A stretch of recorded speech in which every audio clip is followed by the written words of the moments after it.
ಮಿತ್ರರೇ, ಇವತ್ತಿನ ಪತ್ರಿಕಾಗೋಷ್ಠಿ ರಾಜಕೀಯದ ಉದ್ದೇಶಕ್ಕೋಸ್ಕರ ಮಾಡ್ತಾ ಇರತಕ್ಕಂತ ಪತ್ರಿಕಾಗೋಷ್ಠಿ ಅಲ್ಲ. ಇದೊಂದು ಮಾನವೀಯತೆ ಒಂದು ದೃಷ್ಟಿಯಿಂದ ನಿನ್ನೆ ದಿನ ಆಗಿರ್ತಕ್ಕಂತ ದುರ್ಘಟನೆ ಹಾಗೂ ಇಡೀ ರಾಜ್ಯದಲ್ಲಿ ಬಹುಶಃ ಇದು ಎರಡನೆಯ ಅತಿ ದೊಡ್ಡ ಪ್ರಕರಣ ಅಂತಕ್ಕಂಥದ್ದು ಒಂದು ಹೆಸರಾಂತ ಪತ್ರಿಕೆಯಲ್ಲಿ ನಾನು ಬೆಳಗ್ಗೆ ಪತ್ರಿಕೆ ಓದಬೇಕಾದ್ರೆ ನೋಡ್ತಾ ಇದ್ದೆ.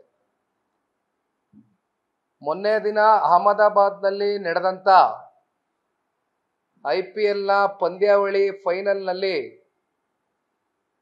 RCB ಮತ್ತೆ ಪಂಜಾಬ್ ನಡುವೆ ನಡೆದಂತ ಪಂದ್ಯಾವಳಿಯಲ್ಲಿ RCB ಗೆಲುವನ್ನ ಏನು ಸಾಧಿಸಿತು, ಬಹುಶಃ ಇಡೀ ದೇಶದಲ್ಲಿ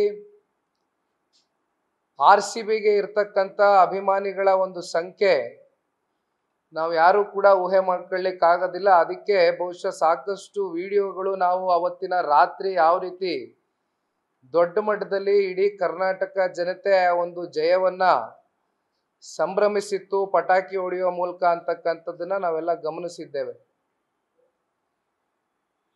ಒಂದು ಕಡೆ RCBಯ ಗೆಲುವಿನ ಸಂಭ್ರಮಾಚರಣೆ ಒಂದು ಭಾಗ ಆದ್ರೆ, ವಿಜಯೋತ್ಸವ ಒಂದು ಭಾಗ ಆದ್ರೆ, ಅತ್ಯಂತ ತರಾತುರಿಯಲ್ಲಿ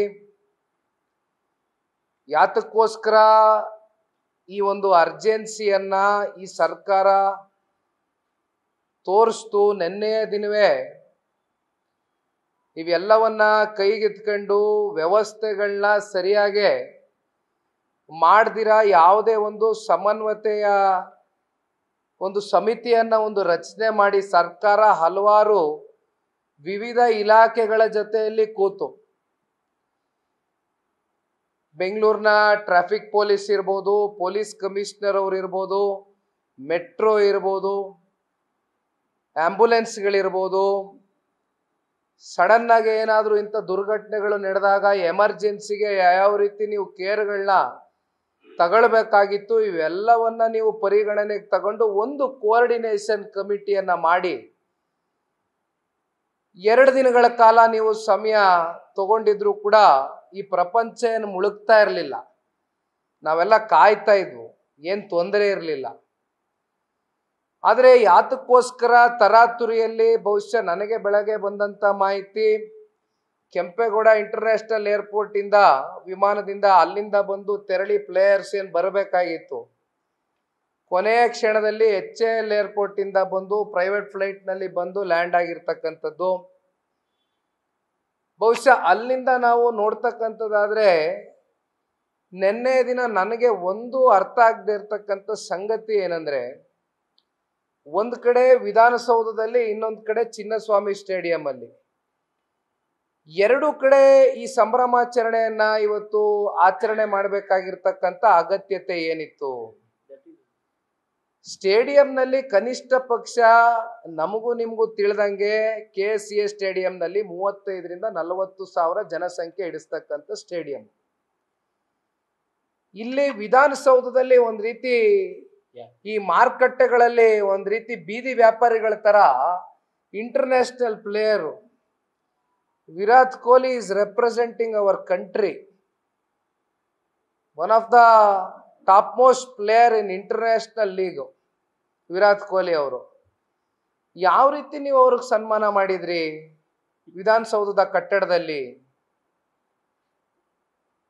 ಬಾಬಣ್ಣ ಅವ್ರು ಮಾತಾಡ್ಬೇಕಾದ್ರೆ ಹೇಳ್ತಾ ಇದ್ರು, DPR ಅಂತಕ್ಕಂಥದ್ದು ನೀವೇನು ಇಶ್ಯೂ ಮಾಡ್ಕೊಂಡಿದ್ದೀರಿ, ಅದರಲ್ಲಿ ನೀವು ಯಾವುದಾದ್ರೂ 1% ಪ್ರೋಟೋಕಾಲ್ನ ನೀವೇನಾದ್ರೂ ಅದನ್ನ ಫಾಲೋ ಮಾಡಿದ್ರಾ? ನಿನ್ನೆ ಬಹಳ ಮನನೊಂದು ನಾನೊಂದು ಮಾತನ್ನ ಹೇಳಿದೆ, ಬಾಬಣ್ಣ ಅವರು ಈಗ ಪ್ರಸ್ತಾವನೆಯನ್ನ ಮಾಡಿದ್ರು.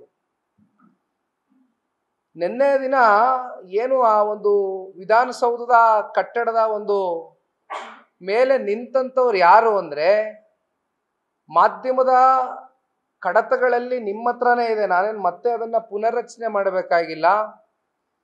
ಹಲವಾರು ಮಂತ್ರಿಗಳ ಮಕ್ಕಳು, ಮೊಮ್ಮಕ್ಕಳು, ಅವರ ಸಂಬಂಧಿಕರು ಎಲ್ಲರೂ ಪಾಪ ಅವತ್ತು ನಿಂತ್ಕೊಂಡಿದ್ರು ನಿನ್ನೆ ದಿನ.